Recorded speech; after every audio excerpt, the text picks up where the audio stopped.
اے دل ڈرامہ بہت ہی انٹرسٹنگ موڑ پہ آ چکا ہے اور ڈرامے کے ریگولر ویورز اب اس بات کے انتظار میں ہیں کہ کیا روحام ملیحہ سے رشتہ ختم کر کے ثنا کے پاس واپس جاتا ہے یا پھر روحام اور ملیحہ کا ہونے والا بچہ ان دونوں کے رشتے کو مزید مضبوطی میں باندھ دیتا ہے۔ ادھر ثنا نے کبیر سے کھلا لینے کا فیصلہ کیا ہے تو ادھر ملیحہ اور روحام کے رشتے میں بھی بہت بڑی دراڑ آ چکی ہے، بلکہ روحام نے تو ملیحہ کو چھوڑنے کا فیصلہ کر لیا ہے، اور ادھر کبیر جو لاک اپ میں بند ہے اپنی پھپھو سے کہتا ہے کہ میری جلد سے جلد ضمانت کروائیں، لیکن پھپھو اسے جا کے خبر سناتی ہیں کہ عدالت نے تمہاری ضمانت منسوخ کر دی ہے کیونکہ ثنا کے فادر نے تمہارے خلاف ثبوت کے طور پہ سی سی ٹی وی فوٹیجز عدالت میں پیش کی ہیں، جس میں صاف دیکھا جا رہا ہے کہ ایک تو تم گھر میں دن دناتے ہوئے داخل ہوئے ہو اور پھر ثنا اور اس کے باپ پہ جان لیوا حملہ کرنے کی کوشش کی ہے۔ تو کبیر یہاں پر بھی باز نہیں آتا، اپنی پھپھو سے کہتا ہے کہ جا کے ثنا سے کہیں جلد سے جلد اپنے باپ کو کنونس کرے میری ضمانت کے لیے، ورنہ وہ دونوں جانتے نہیں کہ میں ان کے ساتھ کیا کچھ کر سکتا ہوں۔ ثنا کے فادر کے ڈوبتے ہوئے بزنس کو اگر میں نے تباہ و برباد نہ کر دیا تو میرا نام بھی کبیر نہیں، اور اس ثنا کو بھی میں طلاق دے کے اپنی زندگی سے نکال باہر کروں گا۔ تو پھپھو کبیر کی غلط فہمی دور کر دیتی ہیں کہ کبیر پہلے تو ثنا کے فادر اس کا گھر بسانے کے لیے تمہاری ہر برائی ہر غلطی کو معاف کرتے آئے، بلکہ پردہ پوشی کرتے آئے، لیکن اب تو ثنا کے پیرنٹس خود بھی یہ رشتہ رکھنا نہیں چاہتے، اور تمہاری اطلاع کے لیے عرض ہے کہ ثنا نے خلا کا کیس کر دیا ہے۔ اب کبیر کے پاؤں تلے سے جیسے زمین سرک جاتی ہے، کیونکہ کبیر تو انہی غلط فہمیوں کا شکار تھا کہ ثنا کے اوپر اپنا غصہ دکھا کے اسے فزیکلی مینٹلی ٹارچر کر کے ثنا کو اس نے مکمل طور پہ اپنے قابو میں کر لیا ہے۔ اب جا کے کبیر خود کو بہت ہی زیادہ بے بس محسوس کرتا ہے تو جیل کی دیواروں کے ساتھ ٹکرے مارنے لگتا ہے اور اپنی پھپھو کی منت سماجت کرتا ہے کہ خدا کے لیے پھپھو کچھ کریں، مجھے جلد سے جلد اس قید سے آزاد کروائیں۔ لیکن کبیر کی پھپھو کہتی ہیں کہ جو کچھ تم نے کیا ہے کبیر، اب تو میں چاہ کے بھی تمہارے لیے کچھ نہیں کر سکوں گی۔ میں تو تمہیں ہمیشہ سے سمجھاتی آئی تھی کہ ثنا کے اوپر یہ ظلم یہ ٹارچر نہ کرو، لیکن تم نے میری کبھی کوئی بات ہی نہیں مانی۔ رشتے زور زبردستی یا غصے سے نہیں نبھائے جاتے کبیر، رشتے ہمیشہ رسپیکٹ سے اور محبت سے نبھائے جاتے ہیں۔ ادھر روحام جب ملیحہ کو گھر سے چلے جانے کا کہتا ہے تو ملیحہ روحام کی منت سماجت کرتی ہے کہ جب تک ہانیہ کی انگیجمنٹ نہیں ہو جاتی مجھے تب تک تو اس گھر میں رہنے دو، اس گھر کے افراد نے مجھے بہت عزت دی ہے اور اب وقت آیا ہے کہ میں اس عزت کا بدلہ چکا سکوں، کیونکہ ہانیہ کی انگیجمنٹ پہ سبھی لوگ پوچھیں گے کہ اس کی بھابھی کہاں ہیں۔ ملیحہ کی یہ بات سن کے روحام فی الحال تو چپ ہو جاتا ہے، لیکن وہ فیصلہ کر چکا ہے کہ اب وہ ملیحہ کے ساتھ مزید زندگی نہیں گزارے گا۔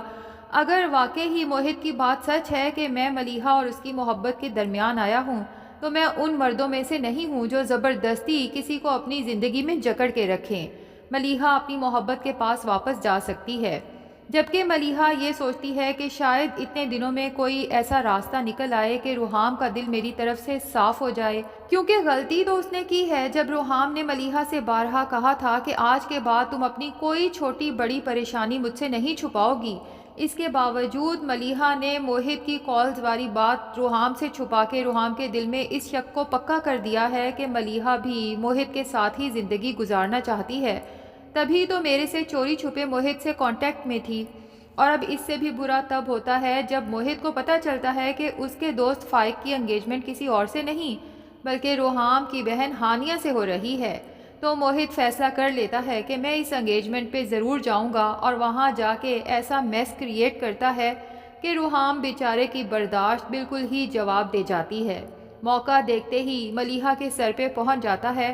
کندھوں پہ ہاتھ رکھ کے ملیحہ کو کنونس کرنے کی کوشش کرتا ہے کہ ملیحہ میں جانتا ہوں تم ہماری محبت کو اپنے دل سے نہیں نکال پائی، تم جس بھی مجبوری کے تحت روحام کے ساتھ یہ رشتہ نبھا رہی ہو اب تمہیں مزید مجبور ہونے کی ضرورت نہیں ہے۔ میں نے فیصلہ کر لیا ہے کہ میں تمہیں اپنی زندگی میں واپس لا کے رہوں گا، اور تمہارے دل میں میرے لیے جتنی غلط فہمیاں ہیں وہ سب بھی دور کر کے رہوں گا۔ ملیحہ کو تو موہت کی اس حرکت پہ بہت غصہ آتا ہے اور وہ ڈر بھی جاتی ہے کہ اگر روحام نے یا اس کے گھر والوں نے مجھے اس طرح موہت کے ساتھ دیکھ لیا تو پتہ نہیں میرے ساتھ کیا ہوگا، اور پھر وہی ہوتا ہے جس کا ملیحہ کو ڈر تھا، کیونکہ روحام اچانک وہاں داخل ہوتا ہے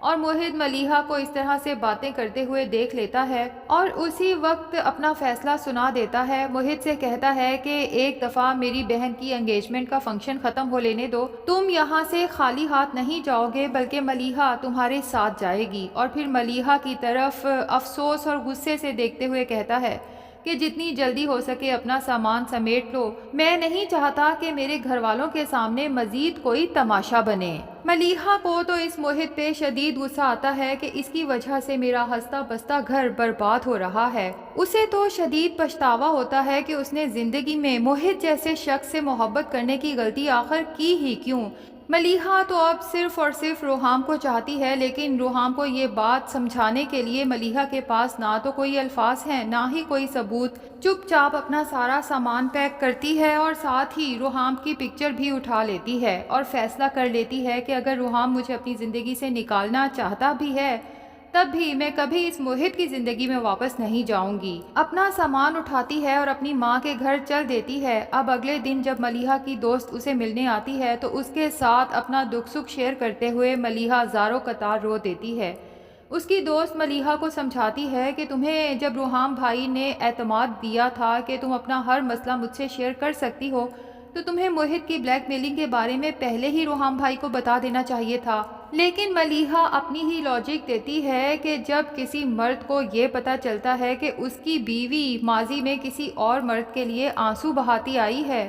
تو کوئی بھی مرد یہ بات برداشت نہیں کر سکتا، اور روحام بھی تو اسی معاشرے کا مرد ہے۔ دوسری طرف ثنا کے فادر اسے پوچھتے ہیں کہ تمہارے لیے خلا کا جو کیس کیا ہے تم اس پہ خوش تو ہو نا بیٹا؟ ثنا اپنے فادر کی طرف افسوس سے دیکھتے ہوئے کہتی ہے کہ آج آپ کو میری خوشی کا خیال آیا، آپ کو پتا تھا نا کہ میں روحام سے محبت کرتی ہوں، لیکن تب آپ نے زبردستی میری شادی کبیر کے ساتھ کرنے کا فیصلہ کر لیا اور روحام کو میری زندگی سے نکالنے کے لیے اسے بلیک میل کیا، اس کی جان لینے کی کوشش کی۔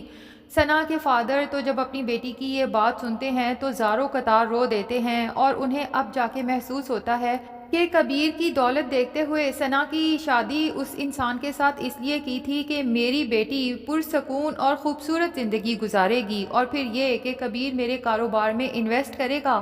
تو میرے کاروبار کو بھی 4 چاند لگ جائیں گے۔ لیکن افسوس کہ میری دونوں ہی پریڈکشنز غلط ثابت ہوئیں۔ ایک طرف تو ثنا کی زندگی اس کبیر نے برباد کر دی اور دوسری طرف میرے بزنس کو بھی کس قدر شدید نقصان پہنچایا، جبکہ دوسری طرف وہ روحام جو ثنا سے سچ میں محبت کرتا تھا۔ مجھے تو یہ لگا تھا کہ شاید وہ ثنا کی دولت کے پیچھے ہے، لیکن جب میں نے اسے ثنا کی زندگی سے نکل جانے کے لیے منہ مانگی رقم دینے کی آفر کی تھی تو اس نے میری آفر میرے منہ پہ مار دی تھی اور ثنا کی زندگی سے دور ہو گیا تھا۔ کاش کہ میں اس وقت یہ بے وقوفی کا فیصلہ نہ کرتا۔ اب ثنا کے فادر اسے سمجھاتے ہیں کہ میں نے تمہاری زندگی برباد کی ہے نا بیٹا، اب میں ہی تمہاری زندگی پھر سے آباد کروں گا اور جو خوشیاں تم سے چھینی ہیں وہ خوشیاں تمہاری زندگی میں واپس لا کے رہوں گا۔ جس پہ ثنا حیرت سے اپنے باپ کی طرف دیکھ کے کہتی ہے کہ بابا جانی آپ کے کہنے کا کیا مقصد ہے؟ تو ثنا کے فادر ہنستے ہوئے اپنی بیٹی کو دیکھتے ہیں اور کہتے ہیں کہ بہت جلد تمہیں میری باتوں کا مقصد سمجھ آ جائے گا، کیونکہ وہ فیصلہ کر چکے ہیں کہ وہ روحام کے پاس جائیں گے، ہاتھ جوڑ کے اپنے کیے کی معافی مانگیں گے اور روحام کو واپس اپنی بیٹی کی زندگی میں آنے کا کہیں گے۔